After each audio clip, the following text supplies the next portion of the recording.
Shah, Barakatah Yahweh, Barakatah Yahweh, Barakatah Yahweh Shah. I beheld till the thrones were cast down, and the Ancient of Days did sit, whose garment was white as snow, the hair of his head like the pure wool. His throne was like the fiery flame, and his wheels as burning oil. A fiery stream issued and came forth from before him. Thousands ministered unto him, and 10,000 times 10,000 stood before him. The judgment was set, and the books were opened. I saw in the night visions, and behold, one like the Son of Man came with the clouds of heaven, and came to the Ancient of Days, and they brought him near before him. And there was given him dominion and glory, and a kingdom, that all people, nations, and languages should serve him. His dominion is an everlasting dominion which shall not pass away, and his kingdom that which shall not be destroyed. Psalm 110. The Lord said unto my Lord, Sit thou at my right hand, until I make thine enemies thy footstool. The Lord shall send the rod of thy strength out of Zion. Rule thou in the midst of thine enemies. Thy people shall be willing in the day of thy power. In the beauties of holiness from the womb of the morning, thou hast the dew of thy youth. The Lord hath sworn, and will not repent. Thou art a priest forever after the order of Melchizedek. The Lord at thy right hand shall strike through kings in the day of his wrath. He shall judge among the heathen. He shall fill the places with the dead bodies. He shall wound the heads over many countries. He shall drink of the brook in the way. Therefore shall he lift up the head. Barakatah Yahweh Shah, Barakatah Yahweh, Barakatah Yahweh, Barakatah Yahweh Shah.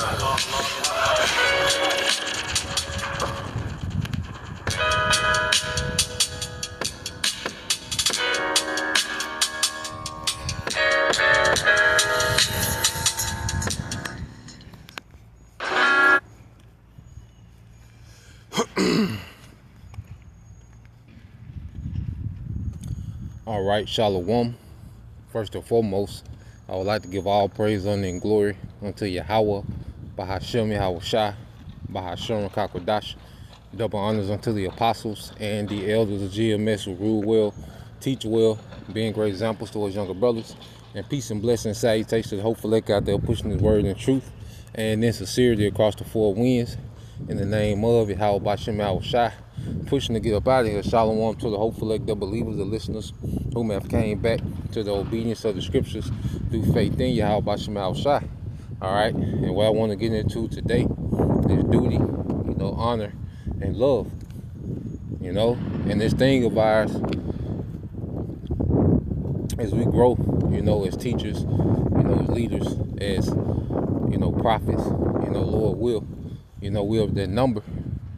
And we grow into our duty, because what we're doing is our duty, okay, that we have to our King. You see, we have to really understand whom we serve. We serve Yahweh Shah, okay?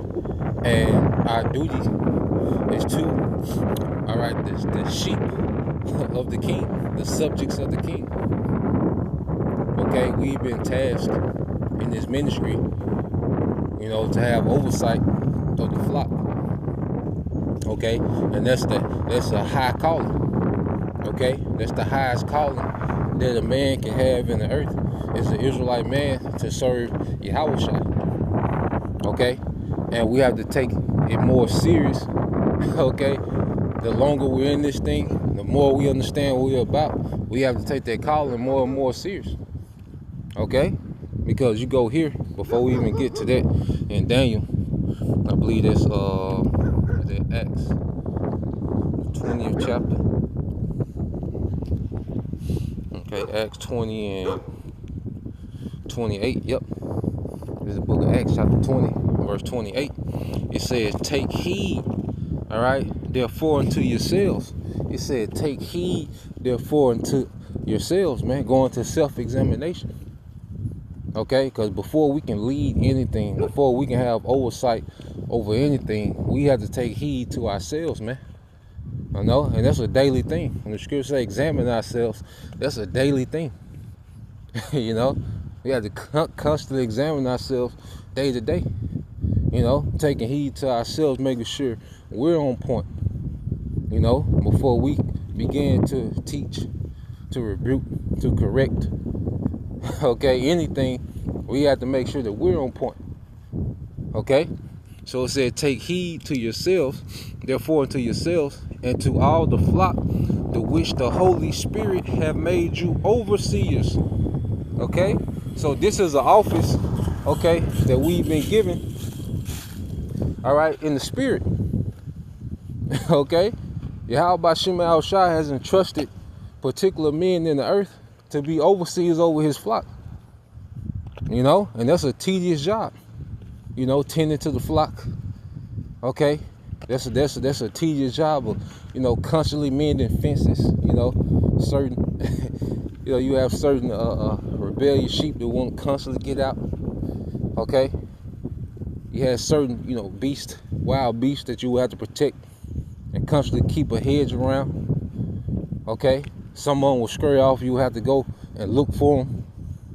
Okay. That was a real time-consuming job. Like all the jobs that being a prophet is compared to as a shepherd, okay, as a husbandman in the vineyard, as a steward over a house. Those are jobs of grave responsibility, and they're very time-consuming. Being a watchman, if you was a watchman, that was very time-consuming. Okay, that was a very occupying job. You see, and these are all the things that the Lord compares our office to, man. You know, being watchmen, shepherds, okay, husbandmen. You see, those are very high responsibility jobs, man. Okay, and it's very time consuming, and it requires a lot of sacrifice, man.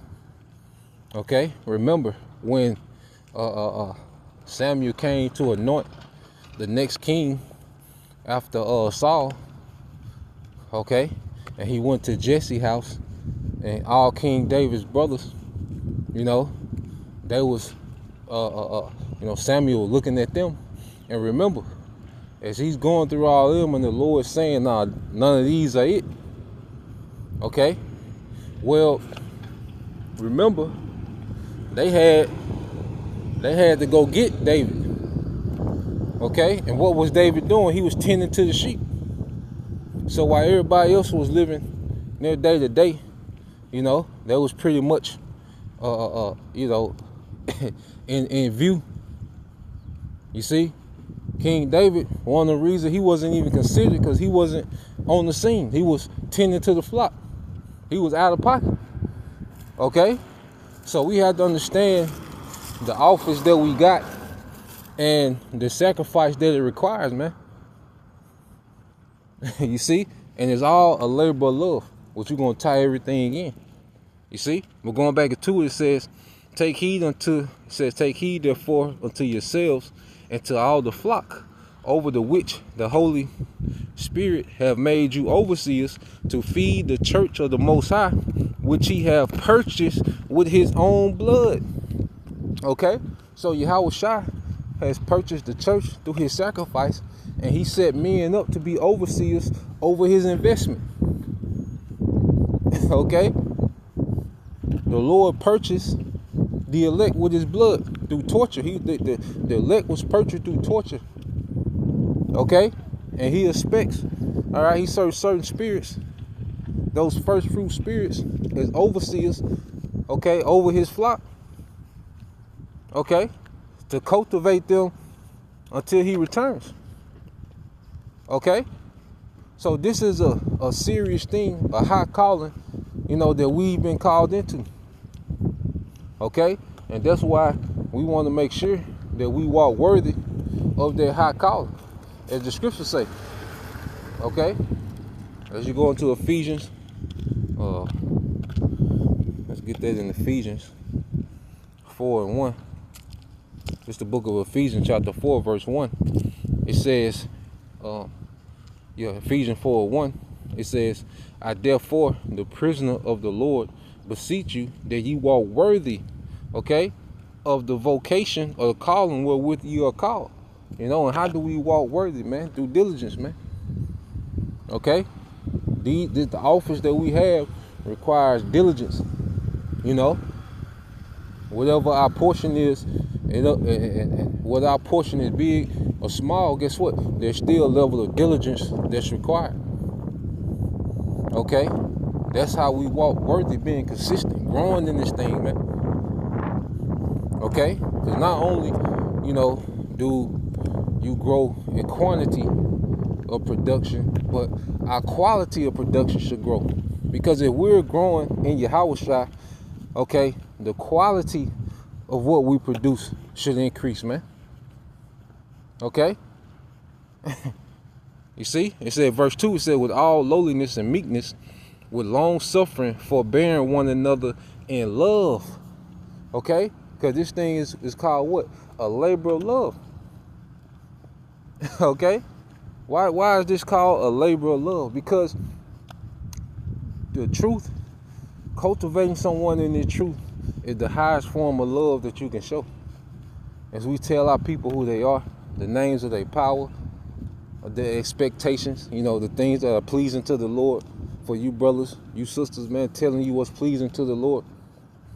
Okay? That's the highest form of love that you can have, because it's leading to salvation.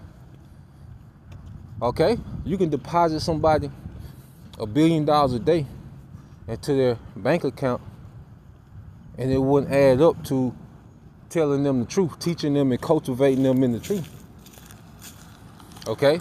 Because this has an eternal payout. Okay? This has an eternal reward attached to it, man. Okay? So the highest form of love that can be shown in earth is cultivating somebody in the truth, man. Okay? A chance for mercy. Here it is, we coming into the worst time ever. Okay? Well, nobody's going to have a bank account. And the only thing that's going to matter is who's in good standing, all right, as Israelites with Yahweh B'Shem Al-Shai. Okay? And that's why we teach. And see, this the thing, you go here,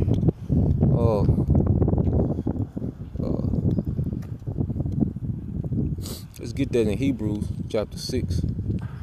Okay, Hebrews 6 and 10. It said, for the Most High is not unrighteous to forget your work and labor of love, which you have showed towards his name, and that you have ministered, all right, to the saints and do minister. That we have ministered to the saints and do minister. Okay? Showing that this is a labor of love. Okay? And see, it comes a time when we're not doing this to hit no quota. Okay? Of course, there was a quota given by the apostles. You know, it went from 2 videos a week to 3. You know, now a video a day. Okay?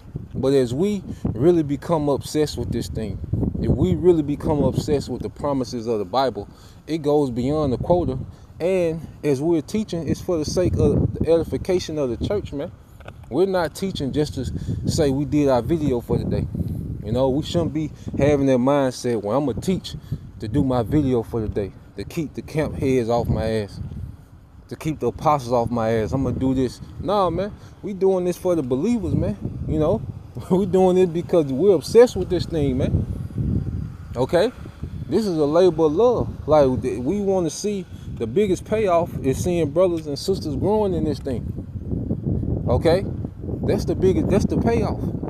And once you know we teach with that mindset, it goes beyond the quota, man.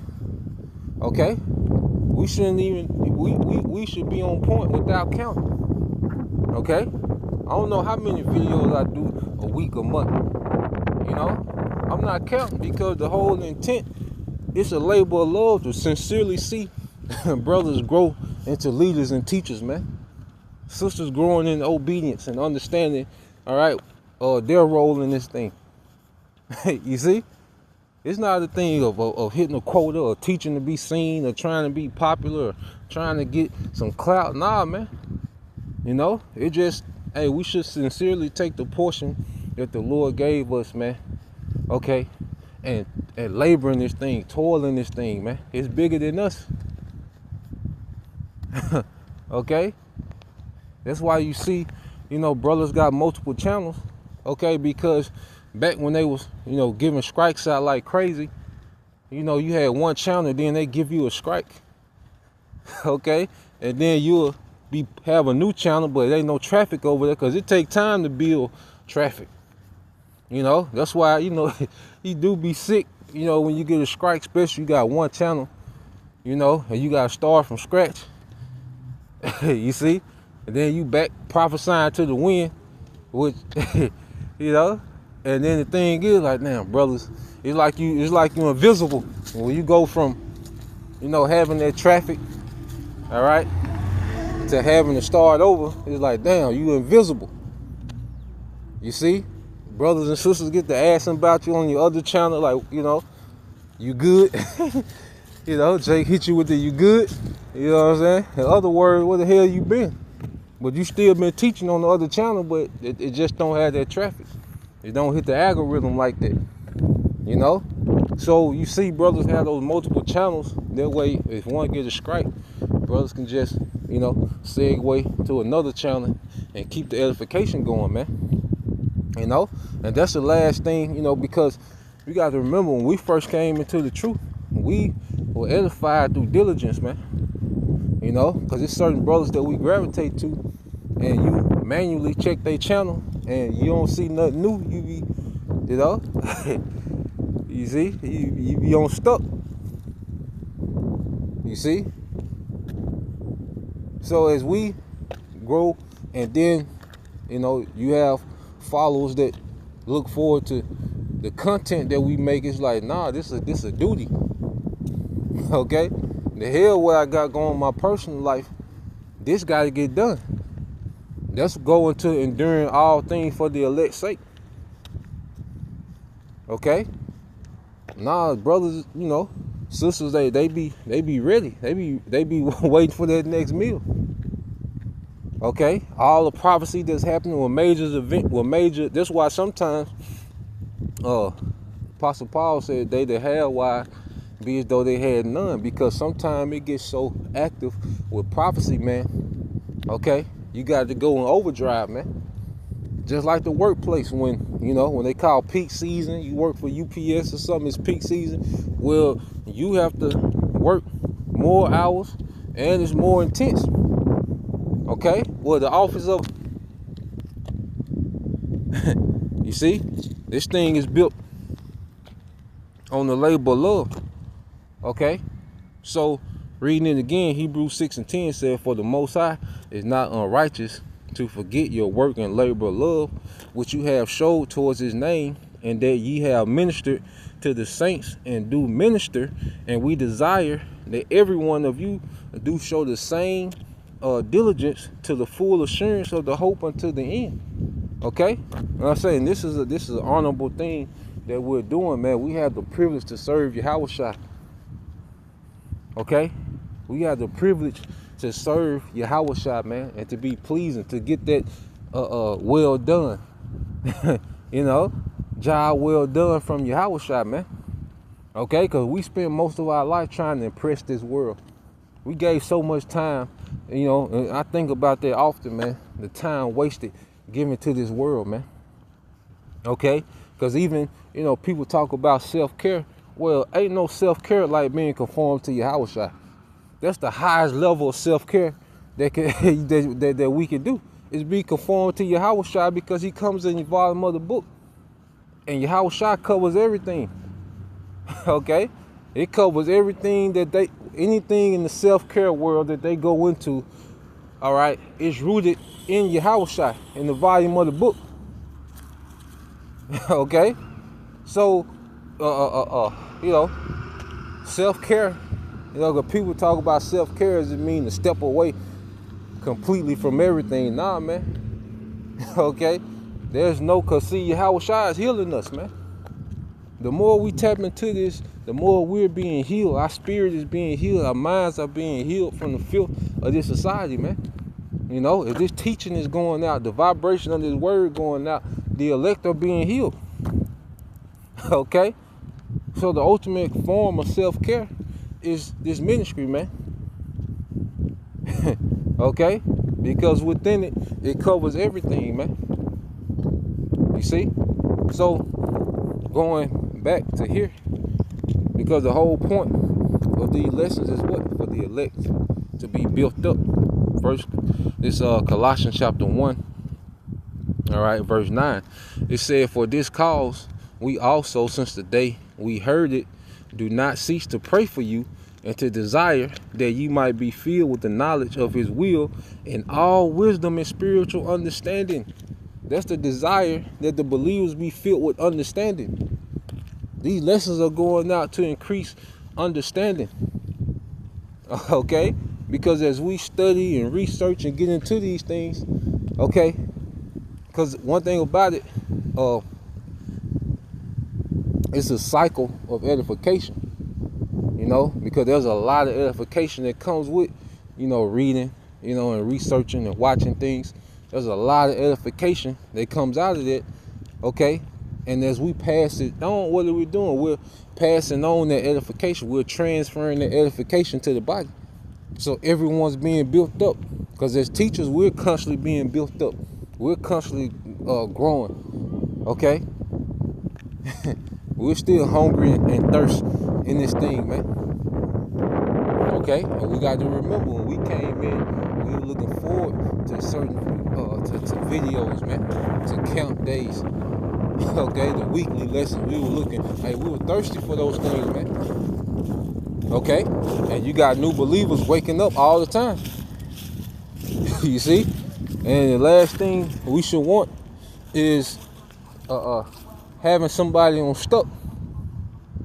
You know? You see? So we have a true duty and a true honor, man. And I say it's bigger than the quota. You know, like, as this thing become our life, you know, I say we don't, you know, you get to a point where it's beyond count. Okay? When we immerse ourselves in this thing, it ain't even about counting or doing something just to, you know, get it out the way for the day. You see? Nah, man. This is the high calling. Okay? Even when you go, I want to get this example in the book of Daniel,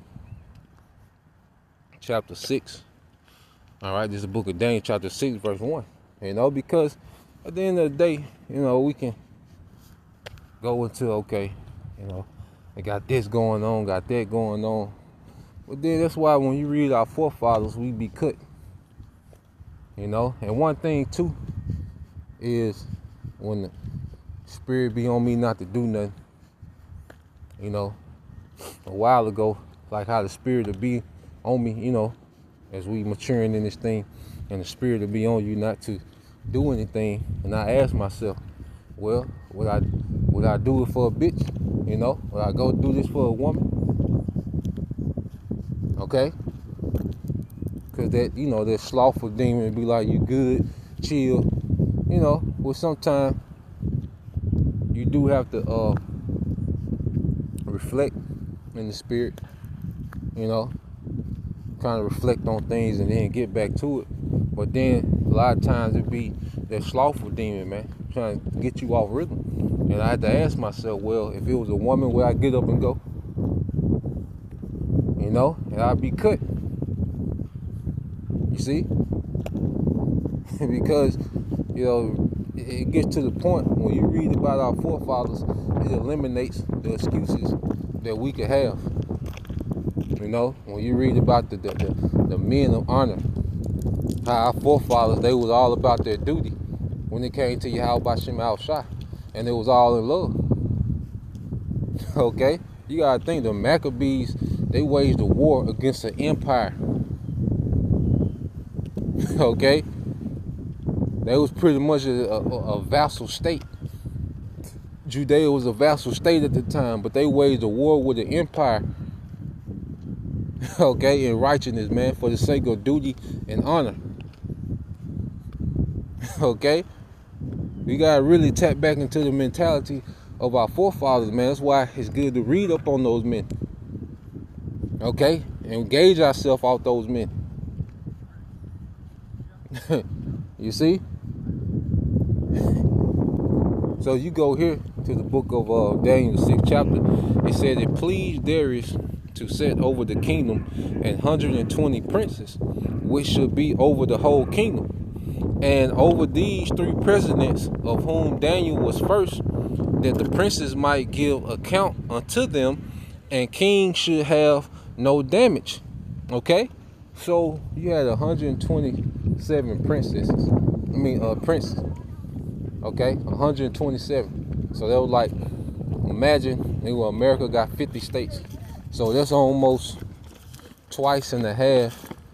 Yeah, that's twice and a half as much as American states. And over those 127 princes, you had 3 presidents. And amongst those 3 presidents, Daniel was the head. Okay? So those princes will answer to those presidents, and those 2 presidents will answer to Daniel. You see? Now, which one of us has this much responsibility? Oh, man. Which one of us has this much responsibility on a daily basis to run a 127 province empire? Okay? Which one of us do that on a daily basis? You see? You read these things and you be cut. Like, what excuse can you fathom? Verse 3 says, when this Daniel was preferred above the presidents and princes, because an excellent spirit was on him, and the king thought to set him over the whole realm. Okay, let's read this in the NLT. Daniel soon proved himself more capable than all other administrators and high officers because of Daniel's great ability. The king made plans to place him over the entire empire. Okay? Because we're Israelites. So we got gifts and abilities. Okay? We're the sons of God. So there's certain traits that we have. We're going to stand out. You know? Especially as we increase in the spirit of Yahushua, we're going to definitely stand out. Okay? So you're going to have particular men.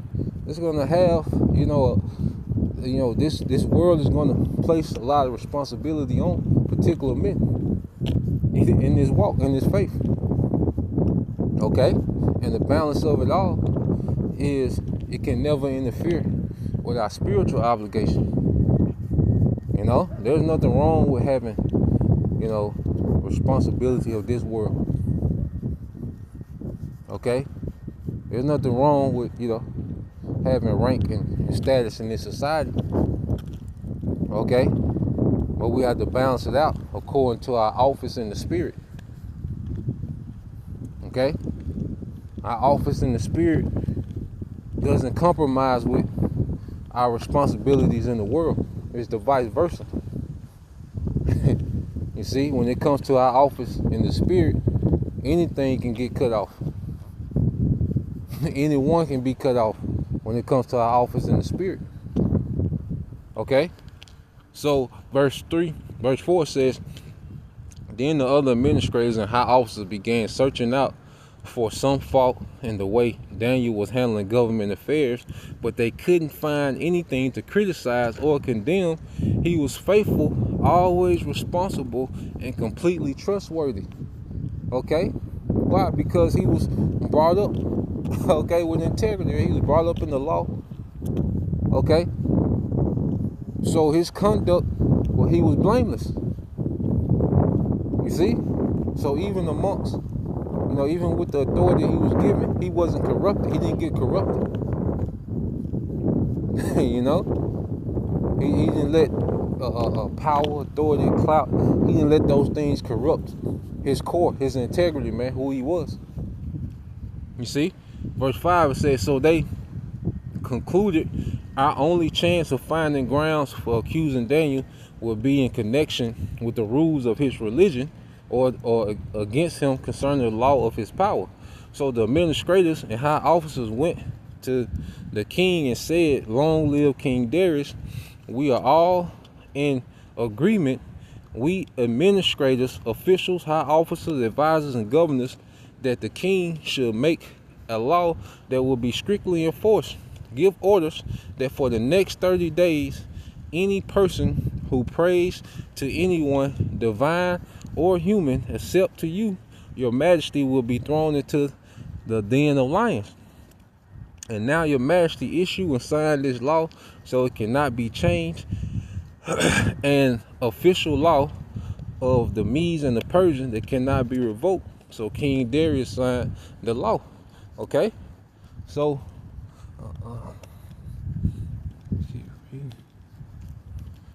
you get to verse 10.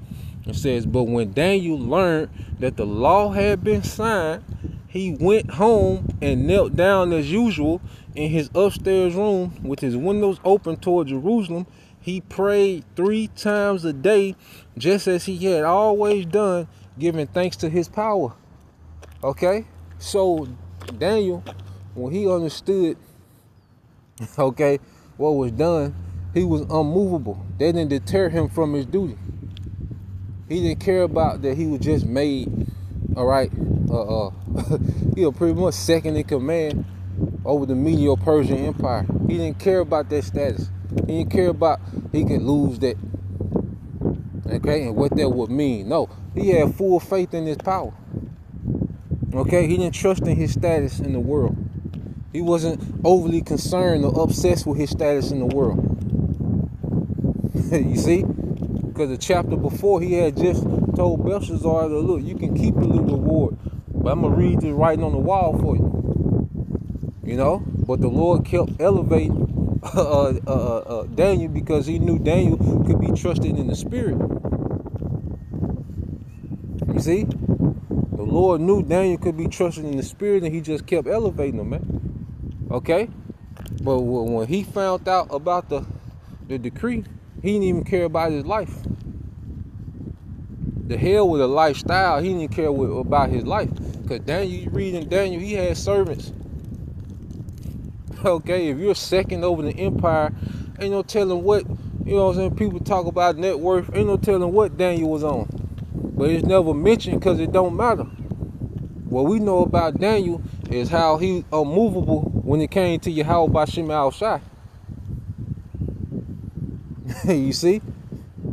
We'll probably be amazed if we could see Daniel, or they could calculate Daniel net worth in a day. We'll probably be, eyes will bulge out, man.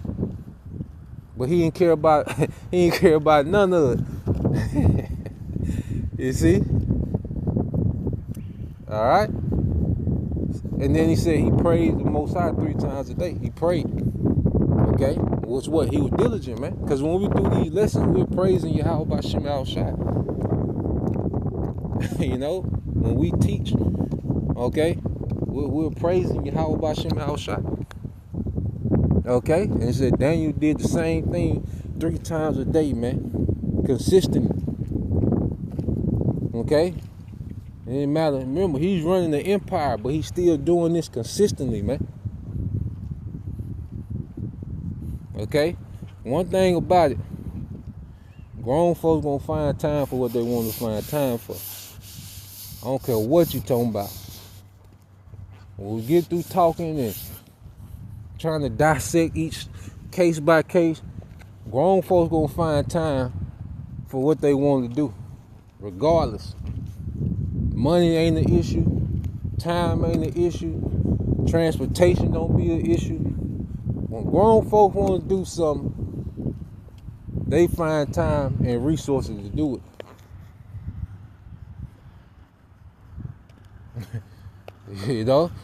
So when you go from here,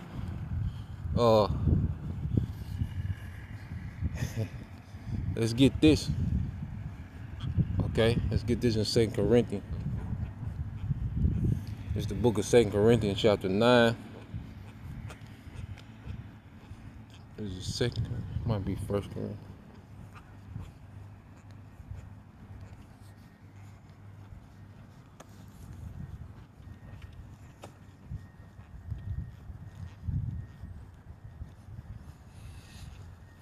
This is 1 Corinthians 9 and 16. Okay, it said, "For though I preach the gospel, I have nothing to glory of." Okay, because it's not of us.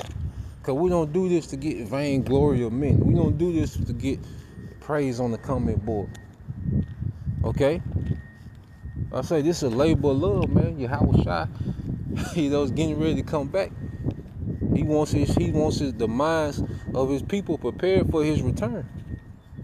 That's our duty. This is an office we got. And the only way that we're even able to do this office is because he put a spirit on us, man. Okay? You see?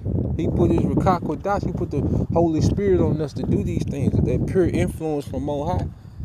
Okay? Yahweh Shai is that truth vine. We can do nothing. Matter of fact, let's get it. Let's get it, man. John 15. Let me go back to it. St. John 15 and 5.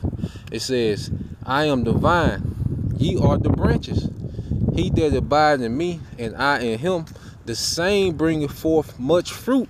For without me, ye can do nothing." So we abide in Yahweh Shai. And how do we abide in Yahweh Shai? We got to spend time with him.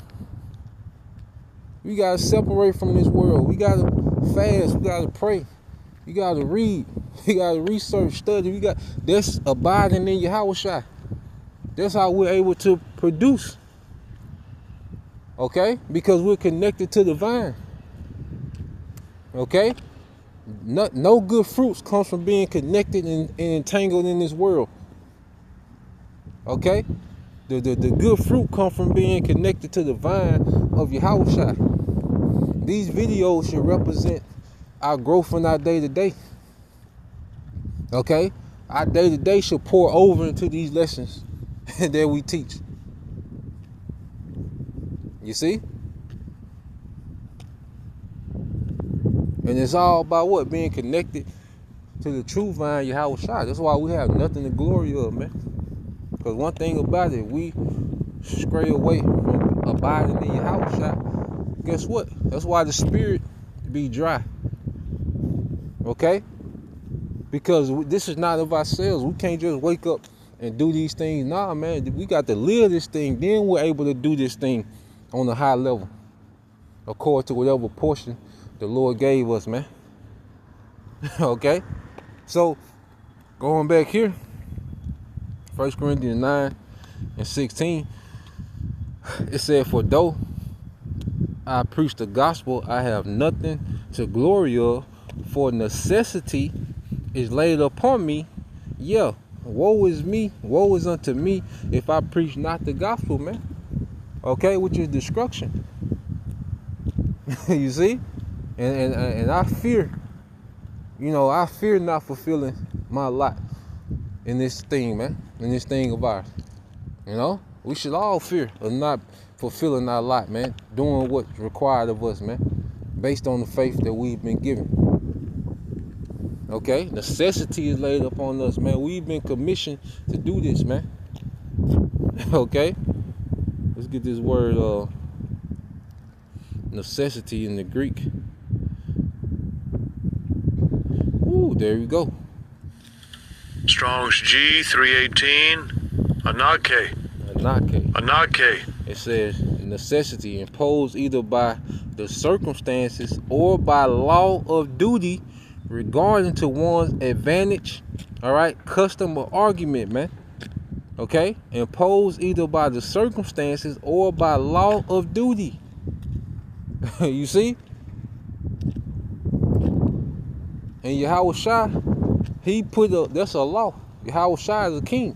Kings speak laws into existence. We just read about Darius. He spoke that law about if you pray to anybody besides him for 30 days. He spoke that into existence. Okay, Yahweh Shai is a king. So these things that we read about in the gospel, okay, going out to the highways and byways, guess what? That's a law from my king to do that.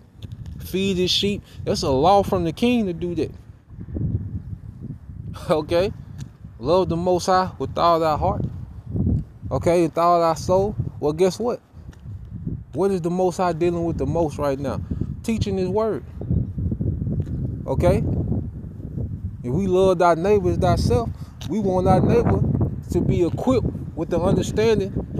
Okay? We want our neighbors to have their faith built for the times to come. Okay? The real self-care. Okay? So just as we pour into ourselves, hey, we should be pouring into our neighbor, the believers. Okay? Because these are the times that we in. So going back to verse 17 said, for if I do this thing, before I do this thing willingly, I have a reward. Okay? But if against my will a dispensation of the gospel is committed unto me, and let's get this dispensation of the gospel. Okay, dispensation. It says the management of a household or the household affairs.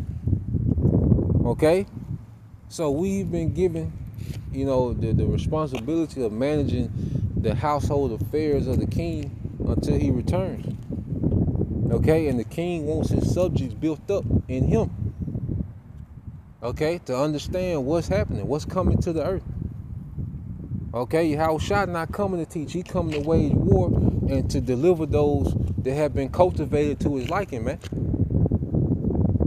Okay, and this is our office. As you go into it, says specifically the management, oversight, administration of others' property, which is the elect, is Yahushua's property.